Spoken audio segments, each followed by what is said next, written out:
Hey everybody, thanks for tuning in to today's episode of Real Talk. It's Lucas here, and I hope that today's episode informs and inspires you to have your own real conversations. As always, today's episode is brought to you by our friends over at Trivan, maker of trucks, trailers, and enclosure buildings tailored to your needs. Be sure to check them out at trivan.com. A huge thanks to them for sponsoring the show and making it possible. One other quick note before we get into today's episode is that if you are willing and able, if you could leave a review, preferably a 5-star one, on any of the podcast networks or platforms that allow for it, such as Spotify or Apple Podcasts, that will be much appreciated as it helps get the word out there and lets people know what we're all about. So, with that in mind, on to the episode.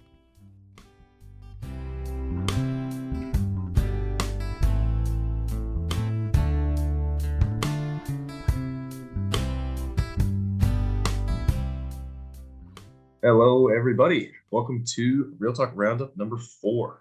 This is episode 69 of the Real Talk podcast, so that's exciting. We're slowly climbing our way up in the episode numbers and moving closer to 75, so that's lots of fun. Today, we are joined by 2 new guests, actually. So we have Reverend Jim Witteveen with us and also Bruce DeBoer. So Pastor Jim, as he is known around these parts, I suppose, just recently joined the RP board, the Reformed Perspective board. So that's very exciting for those of us who are on the board, and also for those of us who aren't, because he'll bring a lot of skill and wisdom to the board and help us move RP in a good direction forward. So we're excited to have him on the board and also on today's show to give us some feedback on some episodes and talk about his article that he wrote for RP on reconciliation later on in the show. And then, of course, we are joined by Bruce DeBoer, and he is the chairman of RP. So under his leadership, we got this ship turned around between him and Mark and the rest of the crew, and it's heading in a great direction. So welcome to you both to the program. Thanks for joining us today. Thanks, guys. Yeah, it's nice to be here. Thanks for having me. Awesome. Okay, well, I'm excited. Not that we don't like John. John is dearly missed, but it's also nice to have fresh faces around here too. So we'll see you next time, John. Don't worry. Moving on though. So today we're going to cover 3 episodes, our last 3, of course. So the first one of those being COVID and our mental health. I did with Dr. Mark Kelderman, followed by Tyler's episode with Dr. Van Dam on preaching, what that means to preach a sermon, how to make a sermon, and all that kind of stuff. And then finally, episode 68, which was about IVF and Embryo Adoption with Justina Van Manen. And then at the end, we'll go to Bruce for an update on all things RP. But for now, we'll jump into talking about COVID and our mental health. So I figured we'll start this with Jim. You had listened to that one. So do you want to give us some of your thoughts initially on what you learned from that episode or what you found interesting, anything like that? Yeah, thanks. I really enjoyed the episode. I thought it was the conversation was an important one, and it's not a perspective that's widely heard. And I think what was said and the explanations of mental health in general was important stuff. You touched on COVID, but it wasn't really, it ended up really not going in that direction. I think, there were certain things about the whole, COVID experience and mental health, but I think it was much broader than that. And, the importance of, the one thing that really struck me was the importance of the human being, us, our human nature as a united entity. It's not, physical, spiritual, emotional, mental, all of these things, and the distinction that a biblical worldview has with kind of the scientific worldview about that we're just a collection of chemicals, and basically any problem that we have can be treated with a chemical solution as well. I found that very important. Mm-hmm. Yeah, he definitely gave a very wholesome, both worldview and also just in terms of the human body and what's all going on approach to mental health, which that was definitely one of my large takeaways as well. Bruce, man, we'll go to you for some of your thoughts on that episode. What stood out to you? Yeah, well, it was interesting. I love it. I love when an interviewer or a person being interviewed starts interviewing the interviewer. I found he asked you a lot of questions, or he would lead you up and then say, and this is, and then you get the answer. So it reminded me of my days when I was under some counseling for a period of time. And I thought he did a good job of explaining mental health. Mental health has been a big thing on my plate. I'm an office bearer, and the big thing is how does an office bearer walk alongside somebody that's dealing with mental health? And I thought he did a really good job explaining mental health, and I really liked his approach on soul care, because that's definitely, you know, the aspects we could all follow in. And the part I really enjoyed on the soul care too is how he just says, you know, show them the love of Jesus Christ, and how he cares for his people, and not to put yourself in a box. Mental health tends to put people in boxes, and people hide in that box. And I think sometimes in error, our churches have made the mistake of, oh, they're seeking professional help. There's nothing we can do. And it's something I've been really promoting lately, is walking alongside those in any circumstance, whether it's mental health or in society in general. Because if we stop walking alongside and leave it to the professionals, we're going to get some worldliness in there. Biblical counseling can only go so far. People need people to talk to, and the church also has to be actively involved. Now, some of that stems too with the care. I was hoping to hear a little bit on how he counsels the people that are coming to him, as far as opening up to their elders, as far as how much to divulge to the people around them. I would have enjoyed that a little bit more, just to try to get a grasp of it, because I've requested it from my members to just, you know, allow me to speak to your counselor once in a while, just so that I know how to help you best, right?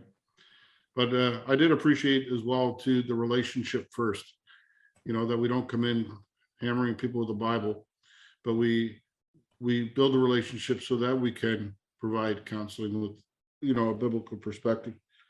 And then the other thing that really came out real for me was that trauma is real, and to separate the two, because anxiety is a really interesting term, but trauma is just a whole nother level, right? People dealing with massive circumstances. So when if I separate the two, and you know, the topic was COVID, there's a lot of anxiety related around it. I've grouped it into three categories: diagnosed, self-diagnosed, and should be diagnosed. And not to make light of it, it's just I find we're not having the real conversation. And I thought he opened us up for that real conversation. Mm-hmm. Definitely. It was, related to that. I think my large takeaway from it is, yes, there's a place for professional care, especially when you're talking about in the context of an elder in a church. But if we don't step in to provide, like I say, we as the church, if we don't step in to provide that soul care that's so needed, you're not going to get anywhere whatsoever. And is that just to follow up on what you said there at the end there, Bruce? Have you seen a real influx? Because I think I approached this episode using COVID as kind of like an entry point to the discussion on mental health. Have you seen a real increase, or even just now that we're probably a year or so out from really COVID sort of quote unquote ending? What has the response been like from people in your local church community in terms of dealing with the effects of long COVID? Not in the sense of really the physical long COVID, although I'm sure that's a problem for certain people, but more like the mental effects of long COVID, if you will. I'd say 12, 15 years ago, I started hearing about mental health. And I'd say I probably could name 2 or 3 people in my congregation 12 years ago. And now I can name 5 in my own ward that are dealing with anxiety or self-diagnosed anxiety. So it's become, I don't know whether it's just a cultural shift where people express how they feel. And that's the box I'm in. So please let me be in my box, you know, create some space around them. So it's hard to put my finger on it. I'd be interested what Jim had to say on that. Are people trying to protect themselves from a deeper issue? when people put themselves in boxes, they're not allowed to be touched, it seems. Yeah. And I think that's a very real issue. If for example, just as an example, if somebody tells their elder, for example, that they suffer from severe anxiety and that's why they can't come to church, then what can the elder say if the person's not faithfully attending the worship services? Well, can he say, well, that's something that you need to deal with, or that's you can be using that as an excuse, or there is this definite tendency, and we've seen it also in our position as foster parents and involved in the system, to go for a diagnosis and you put it very well, to put somebody in a box. And that's how you end up being defined. I am a person with this, whatever it might be, and that's who I am, rather than saying, well, this is a struggle that I'm having right now, but it doesn't define who I am. So we're basically being defined and put into these boxes, as you said, which is not a good thing, because that's how you end up defining yourself. And we'll talk about the article that I wrote for Reformed Perspective as well a bit later on. But that's a little bit what I talk about in terms of, defining yourself as a victim. If you define yourself as a victim, you see yourself as a victim, and there's nothing that you can do to get out of that. Or if you define yourself as somebody who has this disorder, rather than, you're a human being and you have struggles and you have, various issues in your life, and that's what you're dealing with. So I think, it's in so many ways, it does impact, just to get back to that, the relationship between the office bearers of the church and members of the church. It does have an impact on that. And that's something that we really need to reckon with as churches. Ty, did you have any experience with that? I know when you were a deacon back in Hamilton there, was that something that came up in your work in deaconry at all, or no? Yeah, we actually studied a book as a council in my time there about abuse. Actually, it wasn't a book. I think it was a study that was put together, a series of videos. We had a big discussion about it, just how to tackle that as a council, like as leaders in the church, and how to create a culture or even a structure of people to help deal with some of these people that have experienced that trauma. And that that whole discussion led into, like, it's not just trauma, but also mental health. And we also struggled with that at that time. Around that time, we were talking about, like, how do we deal with, as office bearers, are elders supposed to send somebody to counseling because maybe they're not professionally equipped to deal with an issue, and then that led into the deaconry. Like, can we support people who seek out that professional help but aren't willing to talk to their elder? Like, they may need the financial support to go see a counselor to deal with something.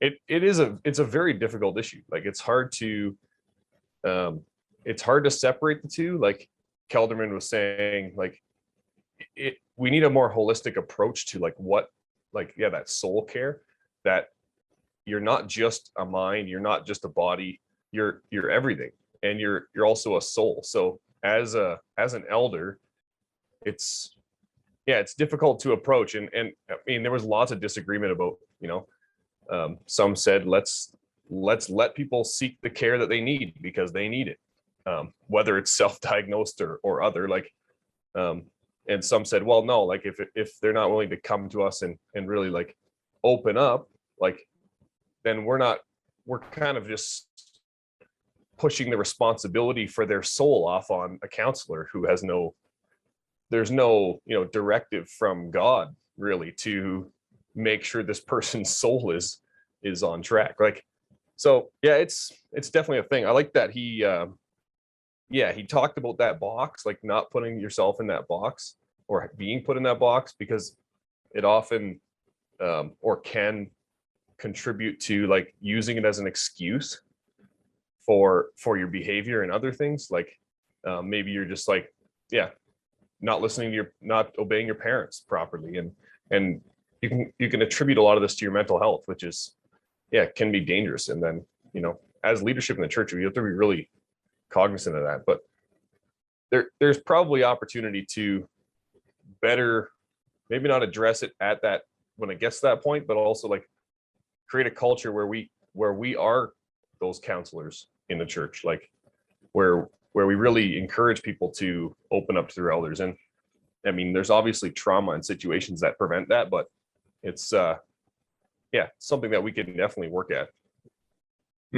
Even having resources available. I know like this is an option in my church at Living Water in Brantford, where there are like they give you recommendations for biblical counselors or even just Christian counselors in general in your area. So I know that's helpful to have as an option.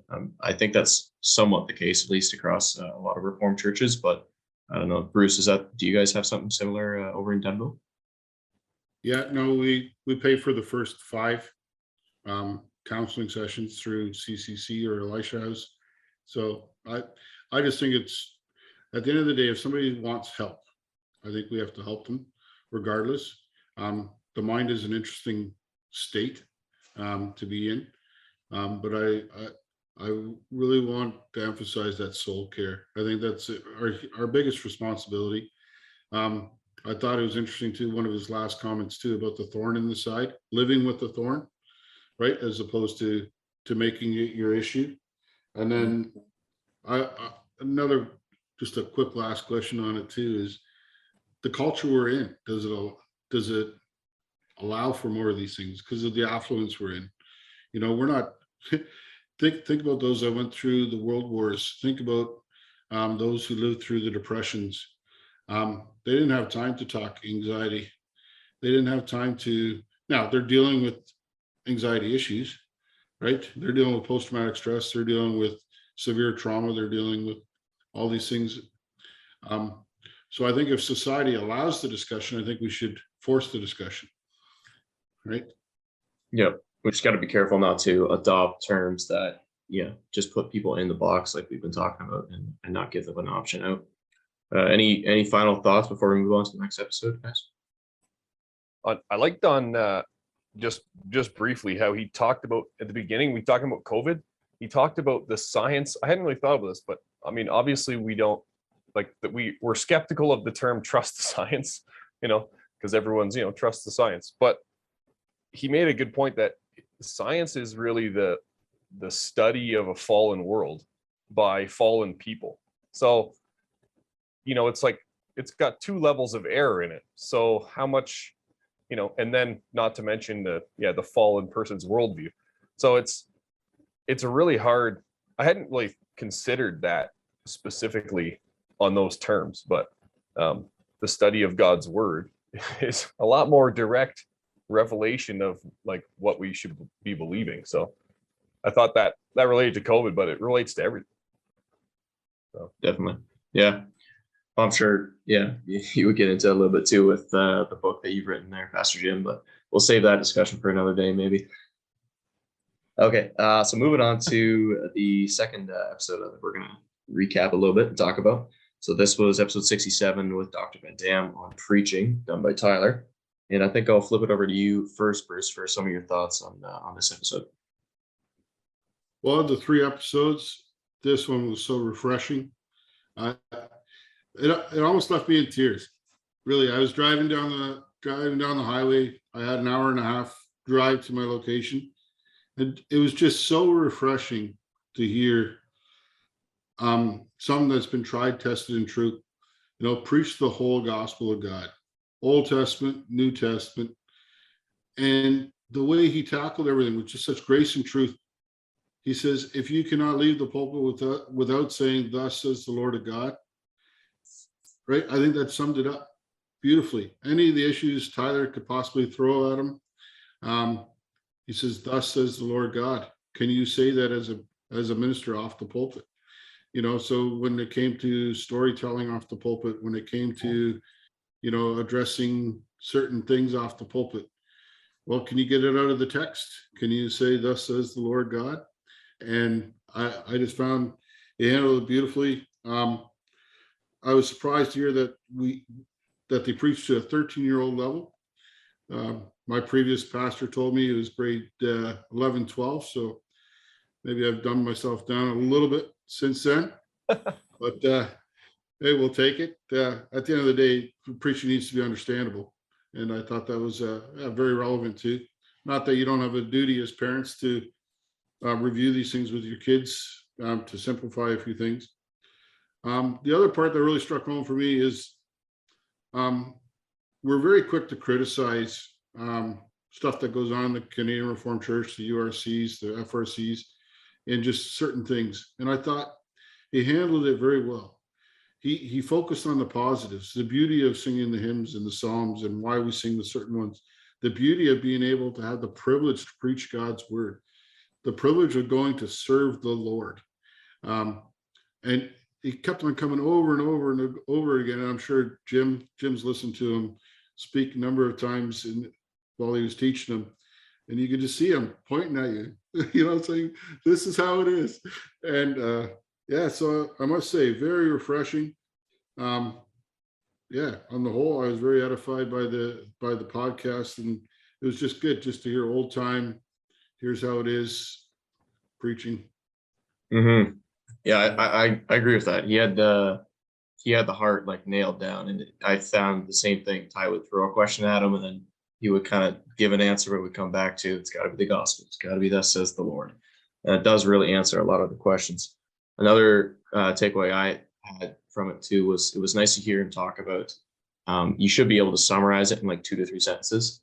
So that's kind of, if you come away from a sermon, and you can't explain it in 2 to 3 sentences, like that, it probably wasn't the world's best sermon. So I thought that was a nice way to look at preaching and to, don't make it too complicated. Like, yes, explain the text. Yes, give a deep explanation. But at the end of the day, there needs to be a core, nugget to pull out of it. And I thought he did a good job bringing that home again and again.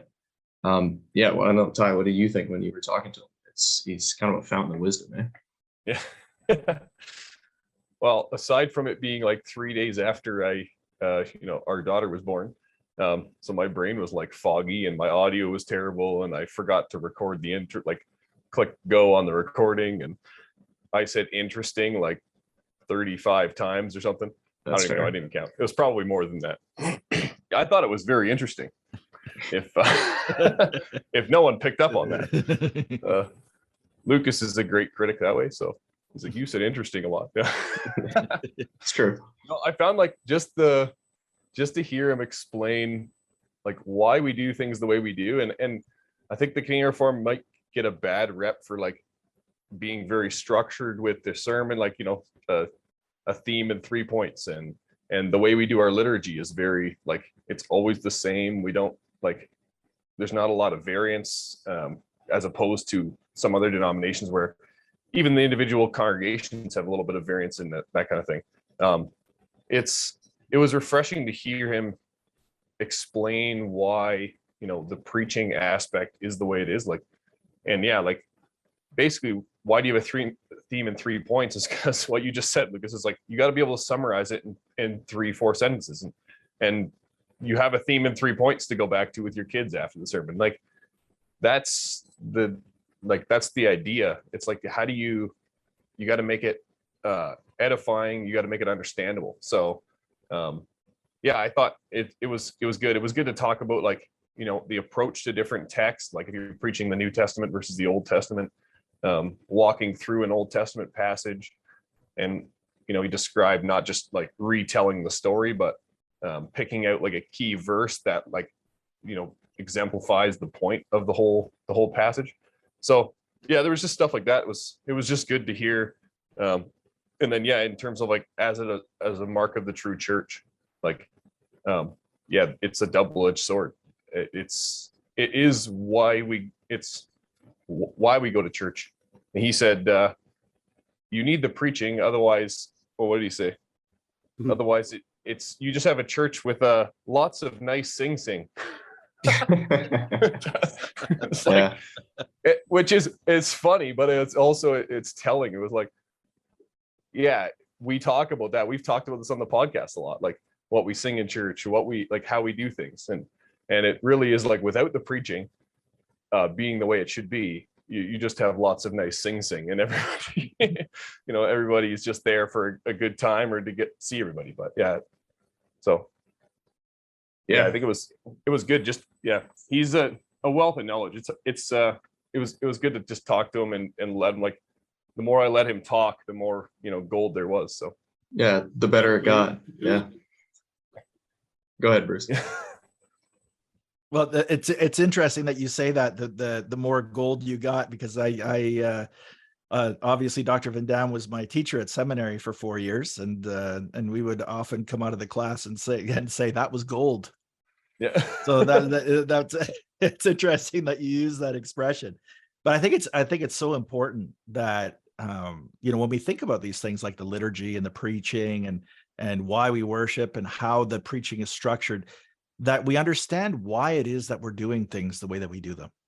And I always emphasize that we need to be deliberate in the things that we do, because if we don't understand why we're doing it that way, then it becomes very easy to say, well, we no longer need to do it that way because we don't really have a reason for it. So it's just a matter of preference.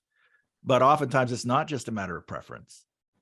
It's a matter of, time tested, generation after generation, proven,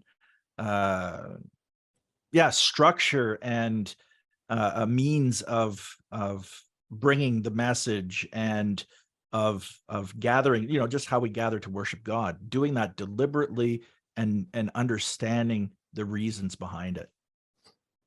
Yeah. It's definitely important too, I would say, on both sides of the fence. Like if you're looking to defend, the typical traditions of your church, you should know why they are in place, and why the structures are there, and why we've been doing it like this for so long. But also on the flip side of that, like if you're someone who's looking to input a bit of change into your church in how you do certain parts of the service or the liturgy, you should also do your research and know, okay, well, why have we done it this way? And is it fair, or is it a good decision to make a small change here or there or whatnot? So I would just put out the call to all those who are looking to either defend the current traditions or to make some changes, just to do your research and to learn from the past and why we've done the things we do. Bruce, did you have any final thoughts on this episode before we move on? Yeah, just two. The one part that he hit well out of the park too is our comfort level when we're sitting in church. Should we feel comfortable when we sit in church? And referenced it to a baseball game, not knowing the rules before he walked in the room. I'm convinced that we shouldn't feel too comfortable in church.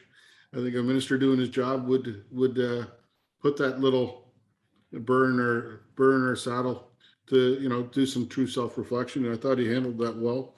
How he did that too. And then also on sermon evaluations, how don't get a minister after he's fresh off the pulpit and go hammer him on a sermon evaluation, saying, hey, you missed this, Rev, or you did this wrong.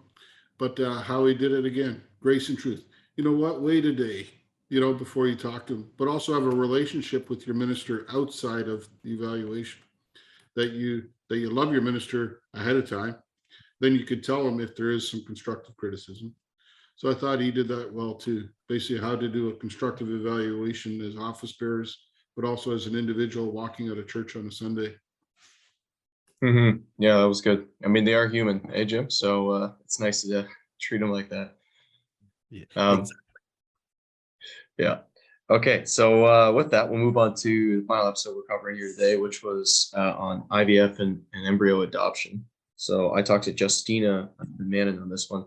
This was definitely a topic I did not know a ton about before we decided to do this episode. So it was a lot of learning for me, both beforehand and then also very much within the episode itself.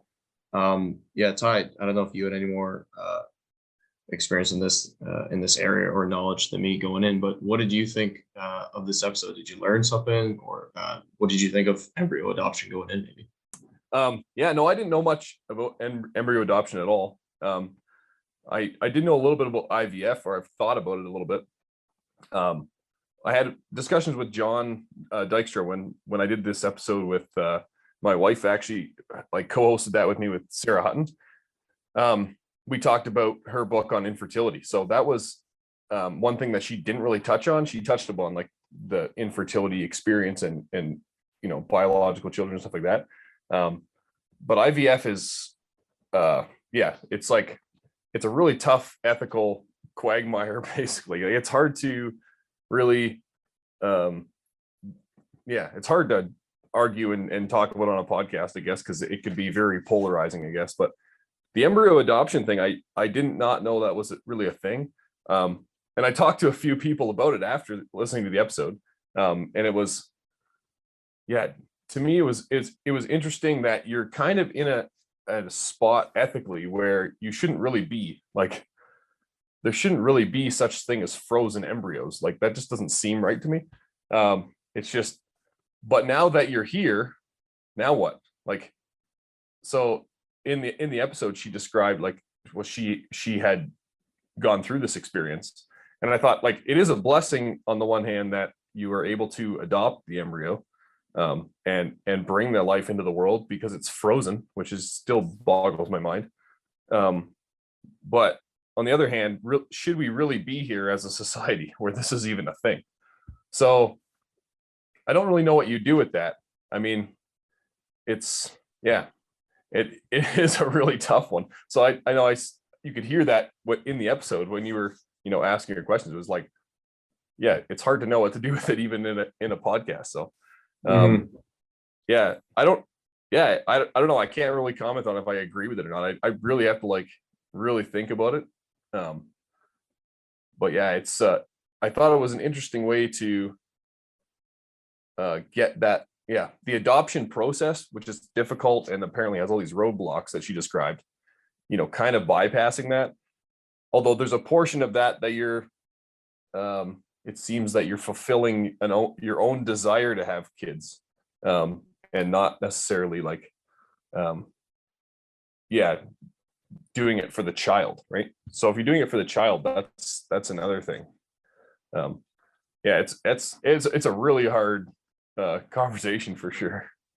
It definitely made me appreciate the challenge, well, of infertility, first of all, but then also, if you want to pursue an option like embryo adoption or even just classical adoption, some of the moral quandaries that come with it, like some of the decisions you have to make when you're filling out these forms.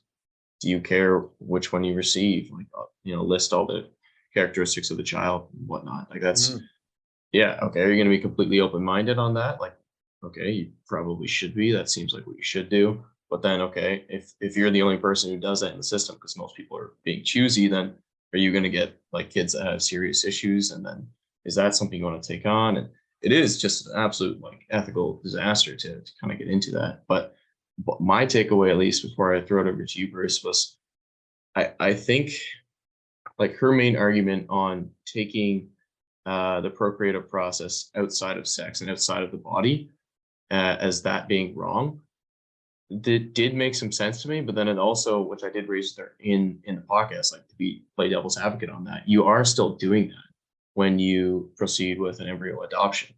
So if, with that in mind, it kind of seems to me be somewhat equivalent if you were to go down the road of IVF and you do it ethically and you just implant one or two sort of thing, and if they, you know, if it's successful, awesome, great, you get, you know, one or two or three children, whatever it is. But then you could do the same thing with just an embryo adoption that's not your own biological child.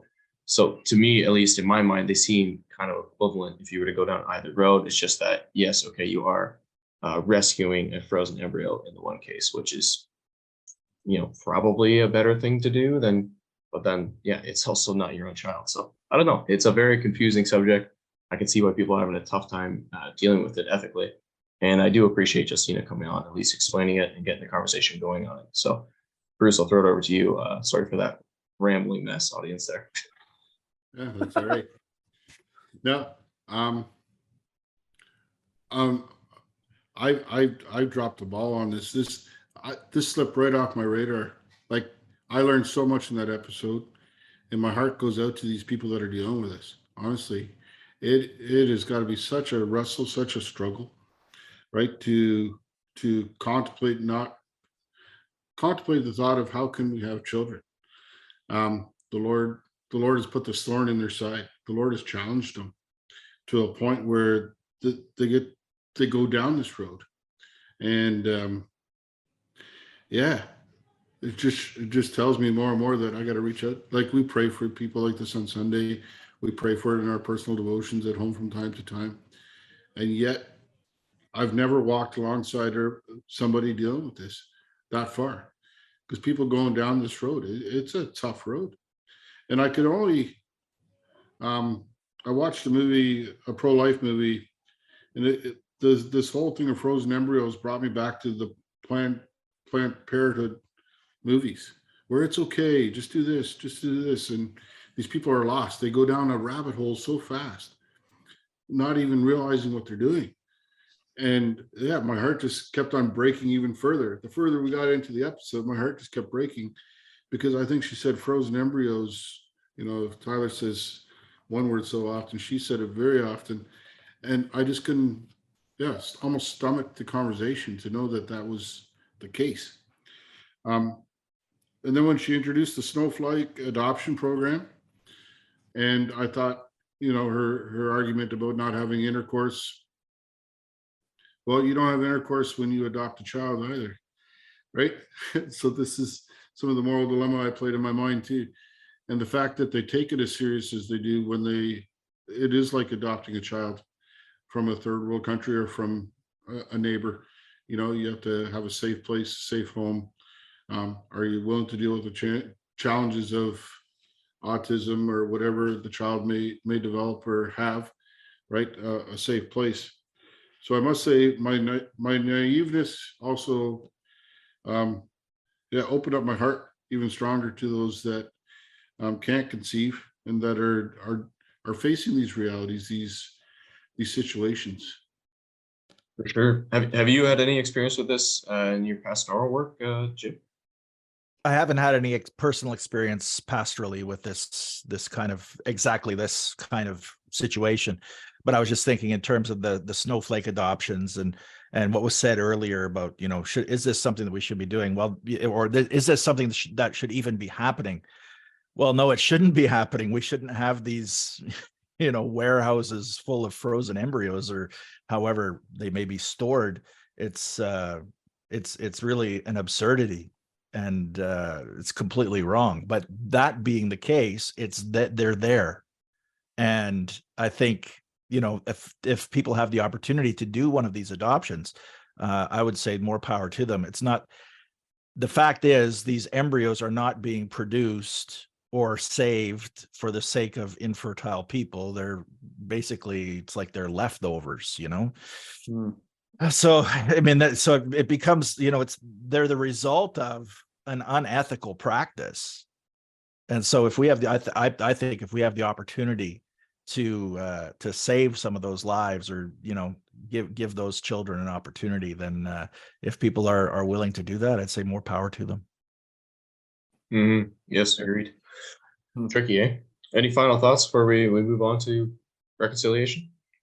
Yeah, just quickly. That just hearing that, it makes me think, like, it does take some of the ethical questions out, like what you were talking about, Lucas. Like, it takes some of the ethical questions out of the adoption process, which I didn't even really realize that was there. She described the adoption process, like, are you willing to take a kid with Down syndrome or with whatever, or like, are you okay with different races of kids? And you're like, you just, as a Christian, you want to check every box, right? And then you start thinking about it, you're like, well, there's for sure kids with Down syndrome that are trying to be adopted. Are you willing to actually do that? Like, what's the, if it was like randomly selected out of a hat, you would say yes. Would you say yes if it was like almost a guaranteed thing? It's a tough decision. So this embryo adoption takes a lot of that out of it, and you get the child that you get, which is like I think it makes that discussion a little easier. And as long as it's child centered, the adoption process, I think it can be a blessing. It's just, it is a really hard road for someone to travel down. Not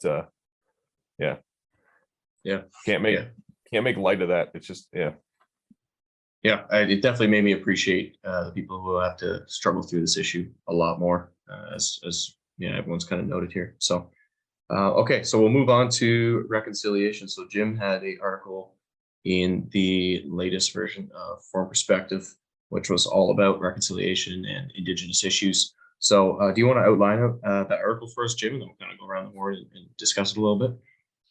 Sure.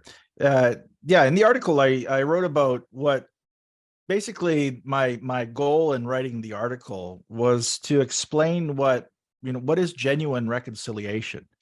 Because we hear about Truth and Reconciliation. We have the Truth and Reconciliation Commission. We have the Day of Truth and Reconciliation, and sadly, I think the whole Truth and Reconciliation movement lacks two things.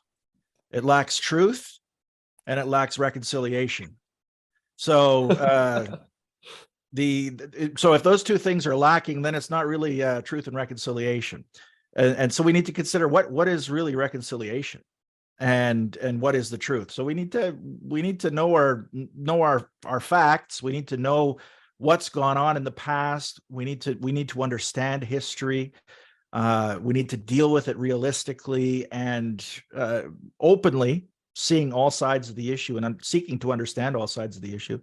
So that's the truth part. And then the reconciliation part, what I argue in the article is that reconciliation, genuine reconciliation, is not something that is possible to be implemented in a hierarchical way. It can't be something that can be imposed from the top down. So, in other words, it's not something that the government can mandate. Neither do I think it's something that the government should mandate. And we could have a discussion. That would be a discussion of ours, but about what the government's real role is. But my argument is that genuine reconciliation, if there's going to be reconciliation that needs to happen on a personal level. It needs to happen on a horizontal level, individually. And the problem with government mandated anything pretty much is that it takes that part out of it, and it makes it something that can be implemented, or something that can be done from the top down, and thus it removes the actual personal responsibility, or neglects the personal responsibility that we have as individuals, as local communities, as churches, and what our responsibility is in regard to our neighbor.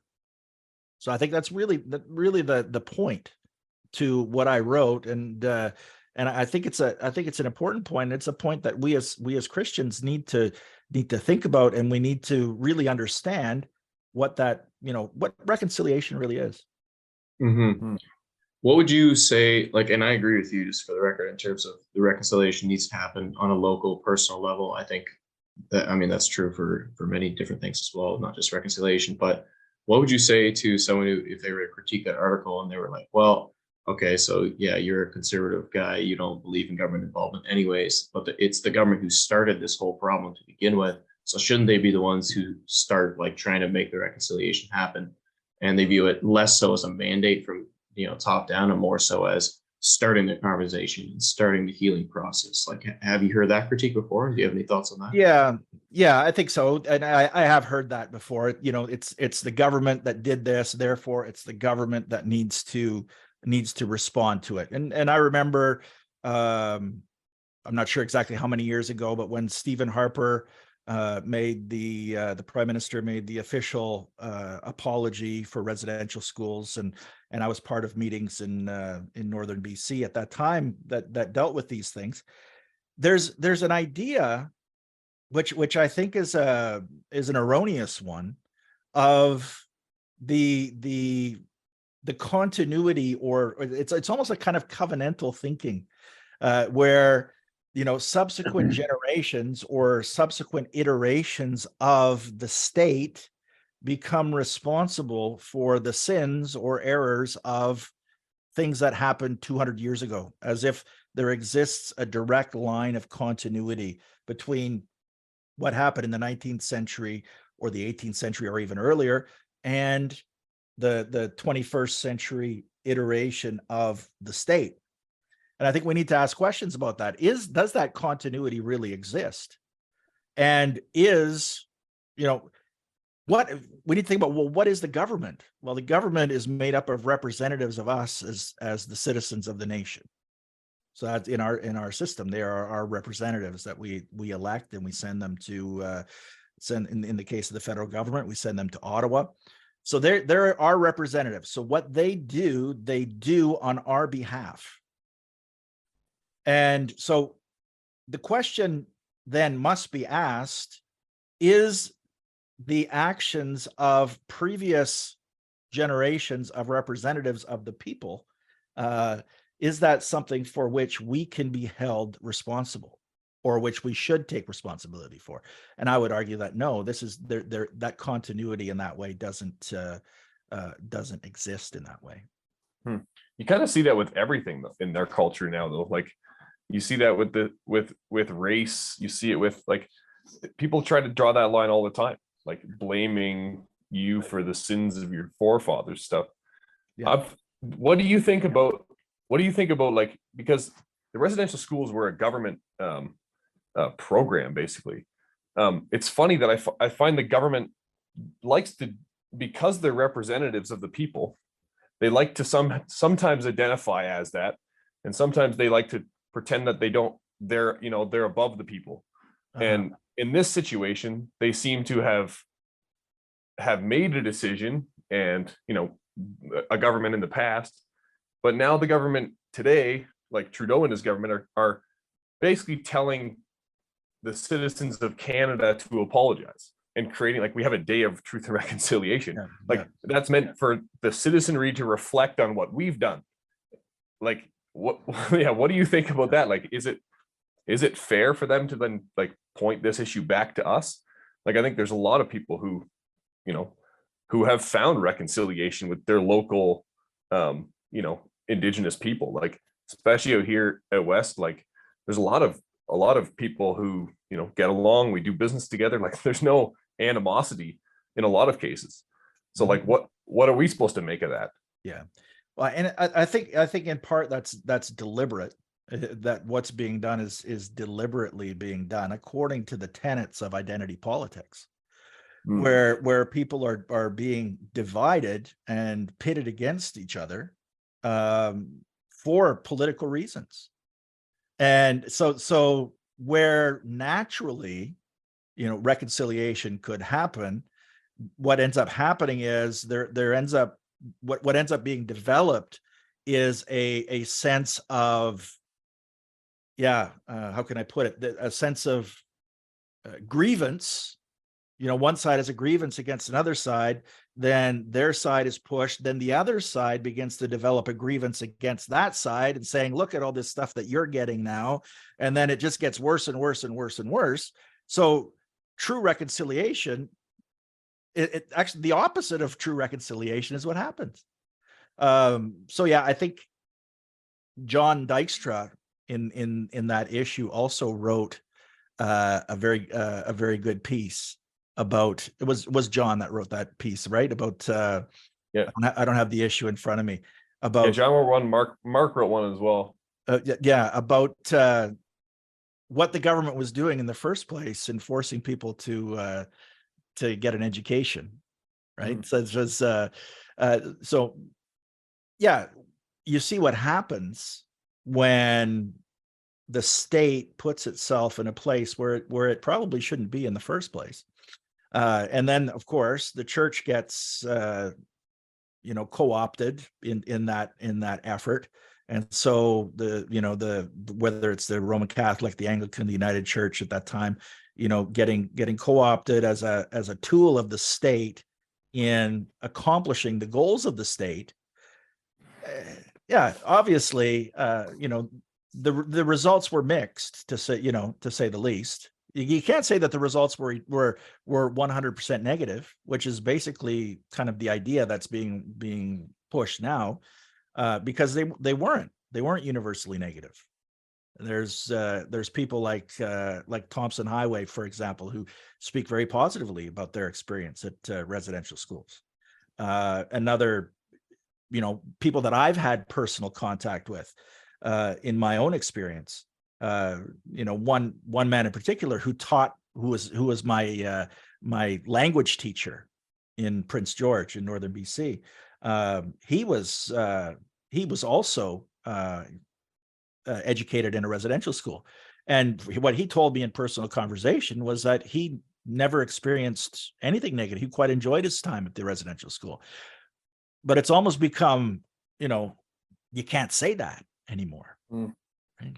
That's very true. That's like just being the younger person on this panel. And I think it was 2009 when Harper did this apology in the first place. Like that's all I've heard about the residential schools. And that was just my assumption. Like I didn't even really think to bother to challenge that too much. I'm like, oh, I'm sure a couple of people had a nice time, but on the whole, it was terrible. But which there was a lot of terrible experiences to be sure, but I think it was a lot more mixed than we're being led to believe. But sorry, Bruce, we got to give you a chance to have a few thoughts here. Go ahead. Well, just on the Indian file, I find it interesting. Like I told Mark and I confessed to John Dykstra, the Indian file has been in the back of my mind for a long time, and I like to keep it there just simply because it's been going on so long. If I go back to my cowboy and Indian days, I think we won. But and I say it loosely, but it's more out of frustration. You don't seem to win. I don't even see a winning solution in this whole process. There's, to me, no amount of money, there's no amount of conversation, there's no amount of anything. They put themselves in a box and they want to stay in the box. There's no desire their desire is to make the box even bigger and to throw us all in there. And unless we all become natives, I don't think the problem will ever go away. If I could just speak to that, and I think what you say, I think in general is in the right direction, but I don't think they put themselves in the box.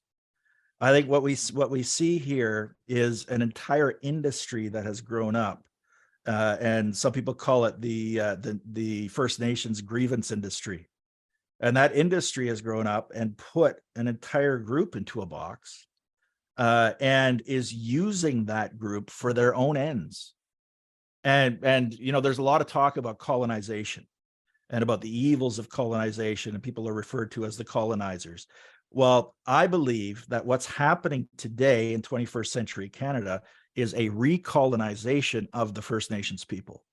And there are so many people who are being used for an agenda that goes far beyond them, which is not meant in the end to help them, but which is meant to really continue to continue on with this grievance industry, which is a multi-billion-dollar industry. If the problems are solved, people put themselves out of work. Yeah, a lot of lawyers. Ultimately. Yeah. Yeah. Okay. Well, we could probably do a whole other episode. We just might do that actually on reconciliation down the road, but we'll leave it there for now. I think I'll just flip it over to Bruce for a quick update on what's going on at RP or any fun things you like to share about life at RP. All right. Well, thanks for the opportunity. Also, thanks for the opportunity to be on this roundup. And I don't know if it'll be my last time, so I'll make the best of this time. If you want to read more about Jim in our latest episode, it's all on Indigenous affairs. If you look at the magazine, the content, at the end of the day, we're looking to put a positive spin spiritually on all the issues that you come across. A lot of them are very, very difficult to deal with. And if you look at the tone that RP is trying to set, it's more of a positive spin. Where do we go? We try not to leave the Christian hanging in the air. We try to provide positive solutions. And you'll also notice on some of the more sensitive issues where there is room for Christian freedoms, that we're trying to give a balanced approach in the magazine. A highlight for me too this year is we added a new kid section.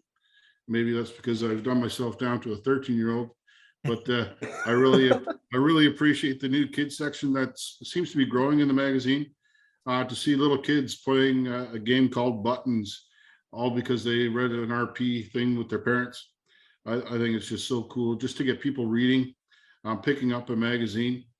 I really appreciate too, and I'm sure the readers have too, seeing Marty contributions, more of an interview style where he's digging deep down in some deep issues and just talking about relevant things. The app has really done well. If you don't have it, download it today.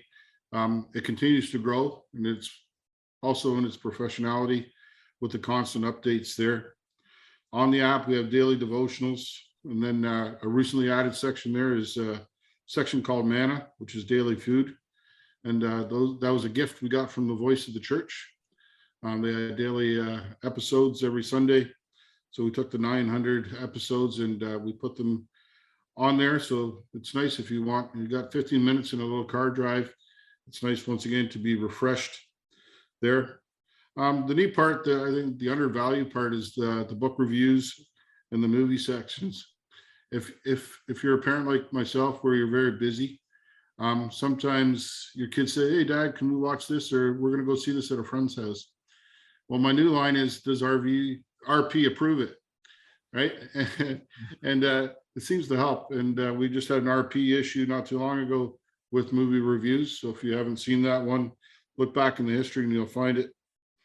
Yeah, an exciting development. I know we're 67 episodes in, but it is Real Talk. People have asked me, "Bruce, do you pick the topics?" And I said, absolutely not. I wouldn't take credit for that. But to me, to have people listening for an hour and 20 minutes, hour 15 minutes on a regular basis to real conversations, mainly stemming from Tyler and Lucas. I always call Lucas Tyler when we have our board meetings. But anyway, the topics that you guys have found relevant over the years, and you're just bringing them to the public floor, and now we could have conversations like we did today. You know, what does the preaching look like? What does in vitro look like? What does, mental health look like? These are real conversations. And when we see young people, older people listening to whole podcasts, and the listenership continues to go up, it's exciting to see that we're at episode 67. For me, it creates a good apologetics. Now I have a little bit more knowledge on these topics. Every time I listen to an episode, I know my next sermon review is going to be, what did the minister say? Did he preach the whole gospel? Thus says the Lord. These little comments you can pick up. So since we're on the platform, I also want to do a big shout out first from the board, the staff, and the donors, and all the listeners. A big thank you to you, Tyler and Lucas and Mariah, for your hard work, your dedication behind the scenes. It's tireless work. You're doing it every few weeks. There's a lot of time that goes on and a real commitment, and big thank you. We're also thankful that Lucas could hold off on his baby for another day that we could record this episode. And then, I'd just like to end too with thanking the listeners, the donors, for allowing us to reach so many people in their sphere of media, because we're doing it in print, we're doing it in social media, Facebook, Instagram, Real Talk, podcasts, devotionals, movies, you name it. And we're also looking for more interaction from the listener and from the reader. So feel free to interact with any one of us. We're always looking for more content, good content. And I think if everybody busied themselves with getting organically involved in Reformed Perspective, reading the Clarion, reading Christian Renewal, we would have no problems in this world.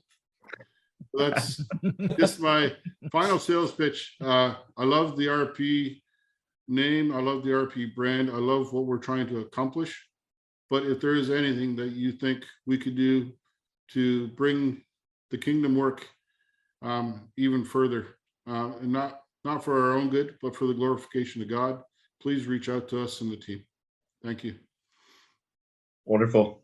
Well, I can't say much better than that, but just for the sake of time and brevity, on behalf of, I guess, myself and Ty, thank you for the kind words. We're happy to help, and we're just excited to be a part of the RP team and the mission you described, and thankful for the opportunity we have to do the show and to keep talking about important and interesting topics. So Just so everyone knows what Bruce is talking about there, my wife is a week overdue currently as we're shooting this episode, and by the time you're listening to this on Monday, should hopefully have the baby. If not, it'll be the next day after that. So I love you, Elle, and I hope you have a baby soon, and we'll see how this ages. So with that, I guess we'll let you guys go. It's been a fun roundup. Thanks for joining us, both Bruce and Jim and Ty as well, and we'll catch you next time on Real Talk.